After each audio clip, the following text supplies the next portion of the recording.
didn't quite realize it at the time, but my first big moment as a record producer had actually begun.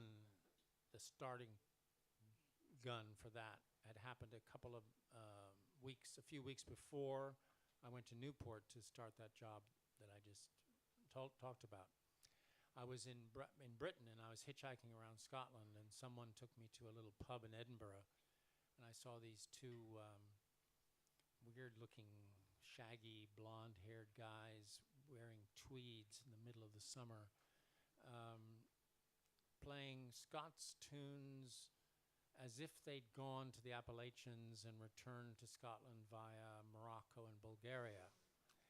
And I thought they were great. And I said, boy, if I ever have a chance, I'm going to sign these guys up. And then a few months after Newport, I got this offer of a job. Paul Rothschild put my name forward as somebody to open up the London office of Elektra Records.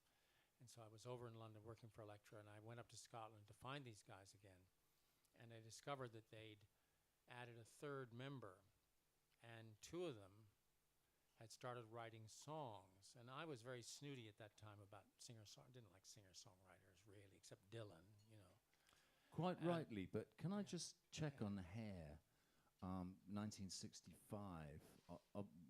How long was male Hair getting in hip circles? Well, Edinburgh, you have to remember, Edinburgh was way ahead of everywhere else. Yeah. Edinburgh took a lot of acid.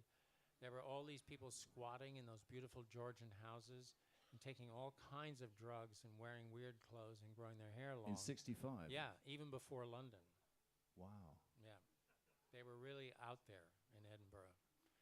And anyway, this turned out to be, they were playing, I went up to find them in Glasgow, where they were playing at a club that one of them had opened called Clive's Incredible Folk Club.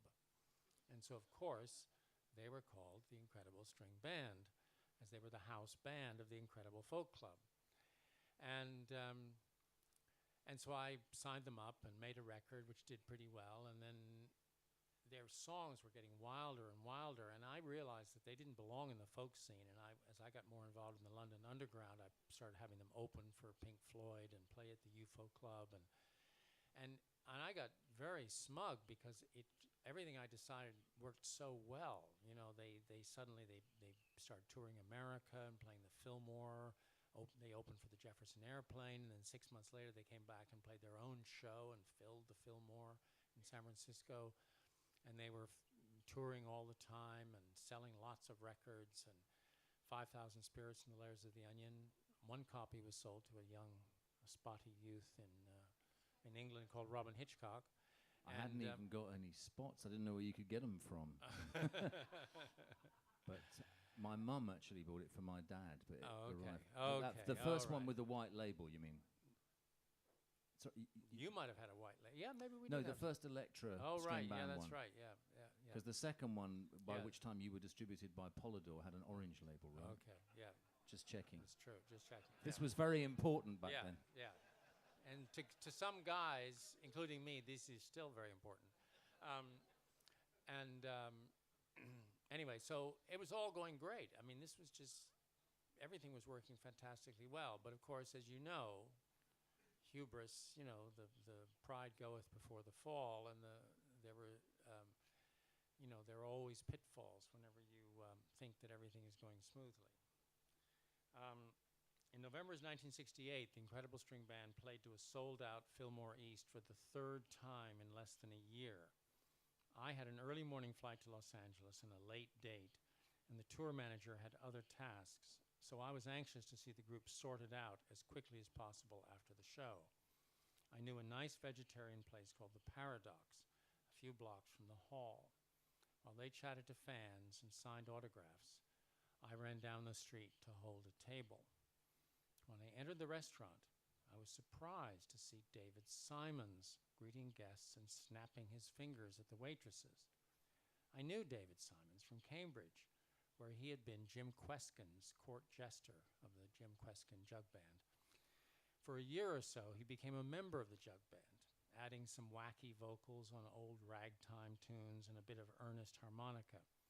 He did a nice line in pseudonyms, appearing on one jug band LP as Rex Rakish and on another as Hugh Bialy. I ran into him in Greenwich Village in 1965 during the, and he told me he was forming a band, and he was going to call it Wolfgang and the Wolf Gang. I'd heard nothing of him for 4 years since then. When the group arrived, David ushered us to a large corner table. After they ordered, I told them the saga of David Simons, the dope deals, the names. Mike found Wolfgang and the Wolfgang hilarious, Mike Heron. The shrugs from old Cambridge friends if I inquired about his whereabouts. The kid I knew in Harvard Square was never on time for anything, dressed like a bum, never looked anyone in the eye. What a contrast to the bright-eyed, super-efficient, highly energetic maitre d' who had just seated us.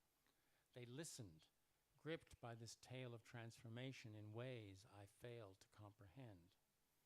In years to come, I often pondered this moment, when, despite the girl waiting at the bar of Max's Kansas City, I couldn't resist the sound of my own voice telling this story. Fate feeds off such egotistic impulses. I told them to have a good time and I would see them when I returned from California. By the time I met up with them next, David Simons had enrolled them all as Scientologists.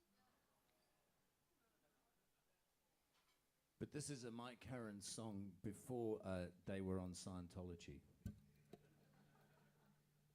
But the question is, would it have been better if they'd gone on to hard drugs, do you reckon, Joe? Yeah, much better. Yeah. Jeez, but can you picture the string band on, you know, cocaine and then smack and speed? No, but they did great on mushrooms and hash and stuff for a while. And this was Mike wrote while he was tripping and studying for his accountancy exams. That's right. I never knew this. Robyn got it out of him when we were doing a tribute to the string band. He asked him about this song, and Mike told him this story about how he was preparing for his accountancy exams on acid. And he decided then he wouldn't be an accountant. I never understood the line, climbing up these figures. The sun is tugging at my shoulder, and every step I take, I think my feet are getting older. I never understood that until then. Well, I guess Mike was sending himself mixed messages, wasn't he, in terms of deciding to study accountancy and take acid the same night. He must have realized something was going to win.